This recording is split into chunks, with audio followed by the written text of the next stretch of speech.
New Zealand, যা Pacific মহাসাগরের একেবারে দক্ষিণে অবস্থিত এবং অস্ট্রেলিয়া থেকে প্রায় 4000 কিলোমিটার দূরে। এটি পৃথিবীর দ্বিতীয় সবচেয়ে শান্তিপূর্ণ দেশ হিসেবে পরিচিত। আমাদের দেশের অধিকাংশ মানুষ নিউজিল্যান্ডকে শুধুমাত্র ক্রিকেটের জন্য চেনে, অথবা সুন্দর একটি দেশ নিউজিল্যান্ড, শুধু এতটুকুই আমরা জানি। আমিও আগে নিউজিল্যান্ডকে এই কারণেই চিনতাম, কিন্তু নিউজিল্যান্ড এর পাশাপাশি তার বৃহৎ পর্বতমালা, মনোমুগ্ধকর প্রাকৃতিক দৃশ্য এবং উচ্চমানের অর্গানিক খাবারের জন্য বিশ্বব্যাপী জনপ্রিয়। হয়তো অনেকেই জানেন, বিখ্যাত সিনেমা লর্ড অব দ্য রিংসের শুটিং এই দেশের চমৎকার দৃশ্যগুলোর মধ্যেই হয়েছে। নিউজিল্যান্ডের আবহাওয়া হালকা গ্রীষ্ম, দীর্ঘ শীতকাল এবং ভালো পরিমাণে বৃষ্টিপাতে পরিপূর্ণ। বিশ্ব পপুলেশনের রিভিউয়ের অনুসারে নিউজিল্যান্ডের জনসংখ্যা 50 লাখের কিছু বেশি এবং এটি বিশ্বের 75তম বৃহত্তম দেশ। রাজধানী ওয়েলিংটন, যা নিউজিল্যান্ডের দ্বিতীয় বৃহত্তম শহর, যেখানে প্রায় 4 লক্ষ মানুষ বসবাস করে। সবচেয়ে বড় শহরটি হল অকল্যান্ড, যেখানে প্রায় 15 লক্ষ মানুষ বসবাস করে। নিউজিল্যান্ড প্রাকৃতিকভাবে বেশ দীর্ঘ সময় ধরে সাপমুক্ত দেশ হিসাবে পরিচিত, কারণ এখানে সাপের কোনো প্রজাতি প্রবেশ করতে পারেনি। সাপমুক্ত দেশ হিসাবে এটি পৃথিবীর বিরল দেশগুলোর মধ্যে একটি। নিউজিল্যান্ড একটি সুখী দেশ হিসাবে পরিচিত, যেখানে অপরাধের হার খুবই কম। বিশ্বের সুখী দেশগুলোর মধ্যে র্যাঙ্কিংয়ে ভারত রয়েছে 126তম এবং বাংলাদেশ 129তম স্থানে। সেখানে নিউজিল্যান্ড রয়েছে অনেক উপরে। নিউজিল্যান্ডের সবচেয়ে উঁচু পাহাড় হচ্ছে মাউন্ট কুক, যা 3724 মিটার উঁচু। এছাড়াও নিউজিল্যান্ডের দক্ষিণ দ্বীপের বিভিন্ন পাহাড় এবং হ্রদ পর্যটকদের জন্য দারুণ আকর্ষণ। কিন্তু এই সব কিছুর পরও নিউজিল্যান্ডের জনসংখ্যা আমেরিকার জনসংখ্যার মাত্র 7%।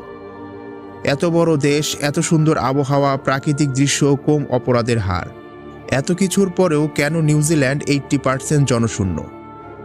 আজকে আমরা জানবো এর পেছনে ঠিক আসল রহস্যটা কি। আরও জানবো এই নিউজিল্যান্ডের আবিষ্কারের ইতিহাস। কেন নিউজিল্যান্ডের মানুষ শুধু এক জায়গাতেই বসবাস করে আর বাকিটুকু ফাঁকা রেখেছে। এসটিআর বাংলার নতুন এপিসোডে আপনাকে স্বাগত। আর এসটিআর বাংলাকে সাবস্ক্রাইব না করলে এখনই সাবস্ক্রাইব করে দিন। বিশ্ব মানচিত্র দেখলে বোঝা যায় নিউজিল্যান্ড বিশ্বের অন্যান্য স্থান থেকে অনেক দূরে। ধরুন আপনি বাংলাদেশ থেকে বিমানে উঠলেন, তবে আরব সাগর এবং ভারত মহাসাগর পাড়ি দিয়ে প্রায় 24 থেকে 28 ঘন্টার ফ্লাইটে নিউজিল্যান্ড পৌঁছাতে পারবেন। এখন প্রশ্ন হলো, প্রাচীনকালের মানুষ এত দূরে অবস্থিত একটি দ্বীপে কিভাবে পৌঁছালো? নিউজিল্যান্ডের অফিসিয়াল তথ্য অনুযায়ী প্রায় 1000 বছর আগে, অর্থাৎ 1320 থেকে 1350 খ্রিস্টপূর্বাব্দে মাওরি সম্প্রদায় নিউজিল্যান্ড আবিষ্কার করেন। প্রশান্ত মহাসাগরের এই দ্বীপপুঞ্জগুলোকে পলিনেশিয়ান দ্বীপপুঞ্জ বলা হয়।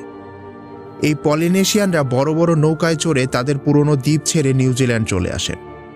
এই সময়টায় চেঙ্গিস খানের এশিয়া জুড়ে সাম্রাজ্য বিস্তার করার সময়কাল ছিল। তাহলে তারা কেন তাদের পুরনো দ্বীপ ছেড়ে নিউজিল্যান্ডে এসেছিল? অনুসন্ধানের সময় উঠে আসে যে মাওরি জনগণের ইতিহাস নিউজিল্যান্ডের 1300 শতাব্দীতে নয়, বরং তারও প্রায় 500 বছর আগের, অর্থাৎ আনুমানিক 758 খ্রিস্টপূর্বাব্দে। কুপে নামের এক মাওরি সর্বপ্রথম এই নিউজিল্যান্ড আবিষ্কার করেন। কুপে ছিলেন একজন জেলে, যিনি নিজের এবং তার গোত্রের জন্য মাছ ধরতেন। কিন্তু কিছু সময় পর এমন হতে লাগলো, যেখানেই তিনি মাছ ধরতে যেতেন সেখানেই অক্টোপাস তার মাছ নিয়ে যেত। যেহেতু মাছ তাদের প্রধান খাদ্য ছিল, তাই মাছ না পাওয়া তাদের একটি বড় সমস্যা সৃষ্টি করে। এর সমাধান হিসাবে কুপে এবং তার কয়েকজন সঙ্গী সমুদ্র যাত্রায় নামেন এবং এমন একটি দ্বীপ খোঁজার চেষ্টা করেন যেখানে খাদ্যের সরবরাহ পর্যাপ্ত পরিমাণে রয়েছে। এই অভিযানে কুপে তার সঙ্গে 20 থেকে 25 জন লোক নিয়ে প্রশান্ত মহাসাগরের যাত্রা শুরু করেন। কয়েকদিনের ভ্রমণের পর তারা পাহাড়ে ভরা একটি দ্বীপ দেখতে পান। এই দ্বীপটি ছিল নিউজিল্যান্ড, যেখানে প্রচুর সামুদ্রিক পাহাড়, ছাগল এবং ফল পাওয়া যেত। আরও সবচেয়ে বড় ব্যাপার হচ্ছে, এখানে অন্য কোনো মানুষ ছিল না। এটি কুপে এবং তার গোত্রেদের জন্য একটি আদর্শ জায়গা ছিল।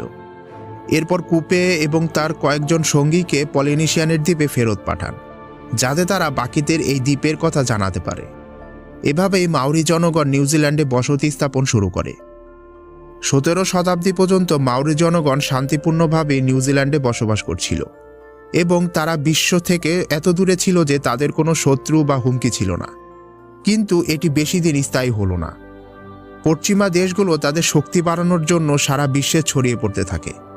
বিভিন্ন দ্বীপ, দেশ এবং মহাদেশ আবিষ্কারের জন্য অভিযাত্রী পাঠাতে থাকে, যাতে ইউরোপীয় দেশগুলো সেখানে তাদের প্রভাব বিস্তার করতে পারে। এই উদ্দেশ্যে ডাচ অভিযাত্রী আবেল তাসমান প্রশান্ত মহাসাগরের দক্ষিণে এক মহাদেশের সন্ধানে বের হন। তখন ইউরোপীয়দের ধারণা ছিল যে এই অংশে একটি মহাদেশ অবশ্যই আছে এবং থাকলে সেটি ইউরোপীয় দেশগুলোদের জন্য বহু সুযোগের দ্বার খুলে দেবে। 1642 সালে তাসমান নিউজিল্যান্ড আবিষ্কার করেন, কিন্তু যখন তিনি সেখানে নামার চেষ্টা করেন তার সাথে মাওরি জনগণের তীব্র রক্তক্ষয়ী সংঘর্ষ হয় এবং তাকে বাধ্য হয়ে ফিরে যেতে হয়। তারপর 1769 সালে একজন ব্রিটিশ অফিসার জেমস কুক এই মহাদেশের সন্ধানে যাত্রা করেন।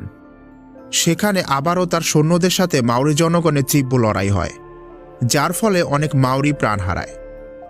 কুককে আবার ফিরে যেতে হয় এবং এইবার তিনি নিউজিল্যান্ড এবং তার সমগ্র যাত্রার একটি বিশদ মানচিত্র তৈরি করেন।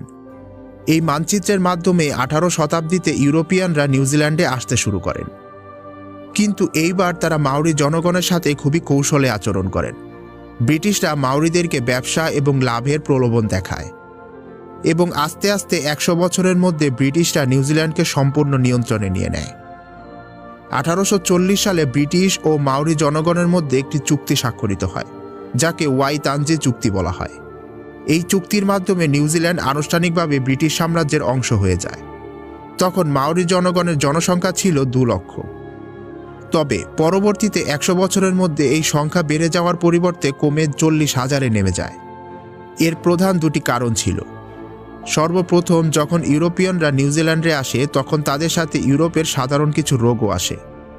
সমস্যা ছিল মাওরি জনগণের শরীরে এইসব রোগের বিরুদ্ধে প্রতিরোধ ক্ষমতা ছিল না, ফলে ইউরোপীয় অভিবাসনের পর স্থানীয় মাওরি জনগণ অসুস্থ হয়ে মারা যেতে থাকে।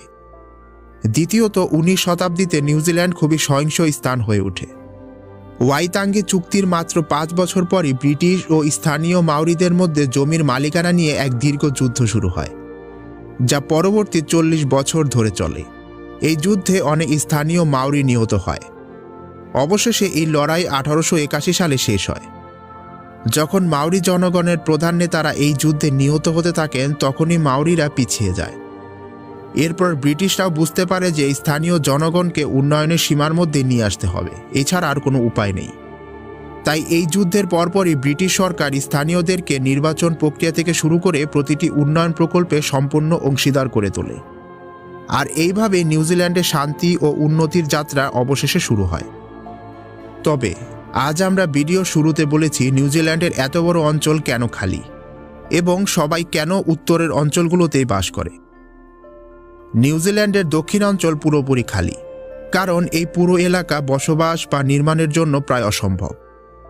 এই সমস্ত এলাকার চারপাশে উঁচু উঁচু পাহাড় রয়েছে এবং জমি এতটাই কঠিন যে এখানে বেসিক অবকাঠামো যেমন রাস্তা, ব্রিজ ইত্যাদি তৈরি করা প্রায় অসম্ভব।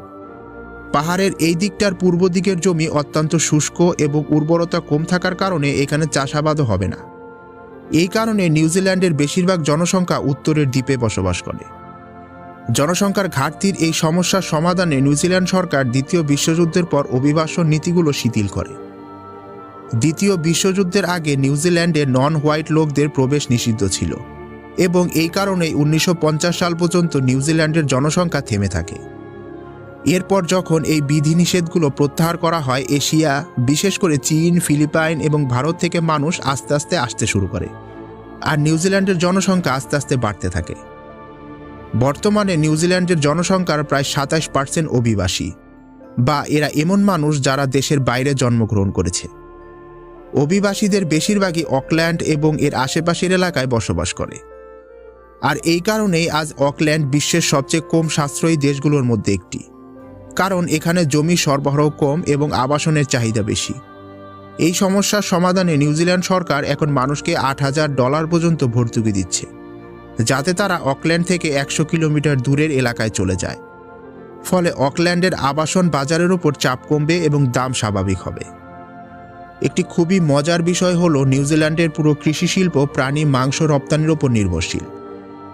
এখানকার উত্তর দ্বীপে বৃষ্টির কারণে এতটাই সবুজ জমি রয়েছে যে এখানে প্রচুর পরিমাণে ভেড়া, ছাগল এবং গবাদি পশু পালিত হয়।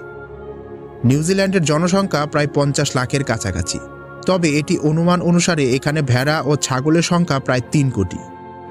এই কারণে নিউজিল্যান্ডকে বিশ্বের সর্বাধিক মাটন এবং ভেড়ার উল উৎপাদনকারী দেশ হিসাবেও চিহ্নিত করা হয়।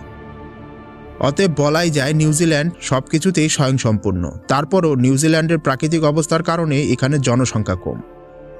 আশা করি ভিডিওটি ভালো লেগেছে। আজকের ভিডিওটি যদি আপনার কাছে ভালো লেগে থাকে অবশ্যই লাইক দিয়ে দিন এবং এসটিআর বাংলাকে সাবস্ক্রাইব করতে ভুলবেন না। দেখা হচ্ছে পরের এপিসোডেই।